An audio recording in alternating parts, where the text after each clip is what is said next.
How's it going, everybody? Welcome to the channel where we talk about the good, the bad, and the ugly. My name is Miles Gutierrez. Thank you for joining me today. We're going to be talking about Amazon Prime's remake, Roadhouse. Now, this movie has gone through so much production. It was originally going to star Ronda Rousey, and it was going to be directed by Nick Cassavetes. And then Ronda Rousey got her ass kicked by Holly Holmes, and then everybody was just like, you know what? Maybe she shouldn't lead this movie. We'll find somebody else. So they landed on Jake Gyllenhaal, who plays an ex-UFC fighter, Dalton, who takes on the job as a bouncer at a Florida Keys roadhouse, only to discover that this paradise is not all that it seems.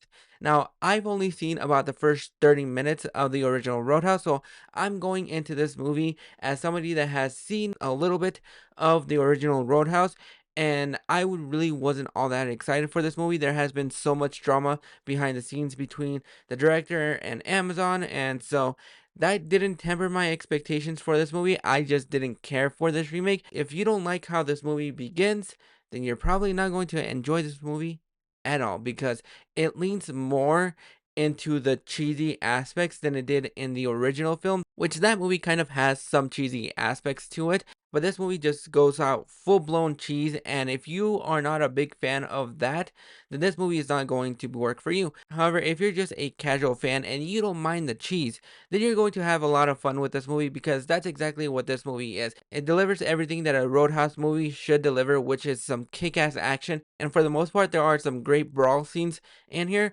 which are really entertaining to see on the screen, and I thought they were well handled. It doesn't have a lot of the shaky cam, so you don't have to worry about that during the action sequences. Jake Gyllenhaal holds his own as Dalton, and he tries not to copy what Patrick Swayze did in the original movies. This is kind of like a fresh take on that Roadhouse movie, and it does it on its own without actually being a beat by beat carbon copy of that original movie, because there are some Easter eggs in here from the original movie that I saw, and I think Jake Gyllenhaal in this movie does his best to be very charismatic as much as he possibly can. This is a guy that I have loved forever, and I'm still waiting on that moment when Jake Gyllenhaal is able to get his Oscar.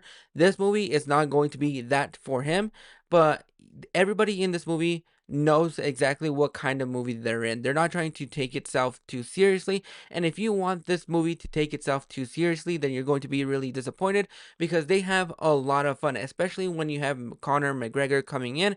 And whenever they use him in here, he knows exactly how to take this material and just have fun with it. It's fun in a way where it's cheesy and fun. Some of the jokes here and there do land, and some of them I really enjoyed, especially some jokes from Conor McGregor, which I'm not the biggest fan of UFC, so I've never seen Conor McGregor fight, but I have seen some of his behind the scenes antics, and well, I'm not going to judge him as a person, but with what he does in Roadhouse, I thought he was the most entertaining part about this movie, and that was kind of my biggest worry going into this movie because he's not an actor, and this is the type of movie that he is perfect for because this movie doesn't really take itself seriously. It knows exactly what it is and it has so much fun with that aspect. So that's really something that I really enjoyed about this movie. The villains, on the other hand, are just secondary. They don't really matter.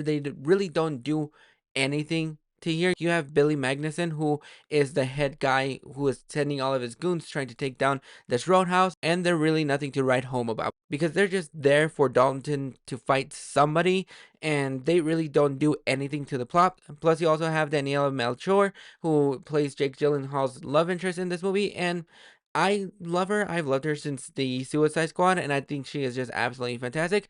She didn't really do much for me in here. I think she could have just been removed from the movie, and the movie would have been a little bit shorter because it goes on for a little bit too long than it should. If you had cut out about 20 minutes of this movie, it would have been tight, fun, and I would have no issues with the length of this movie, but it kind of goes on for a little bit longer than it should. So overall, I'm going to go ahead and give Roadhouse a 6 out of 10. It's cheesy. I enjoyed it. It's fun. If you want some kick-ass action, you're going to get it in here. But those are my thoughts on Roadhouse. Have you guys checked it out? Are you planning on checking it out? And are you a big fan of the original film? Go ahead and drop your thoughts in the comments below, and I'll catch you guys on the next review.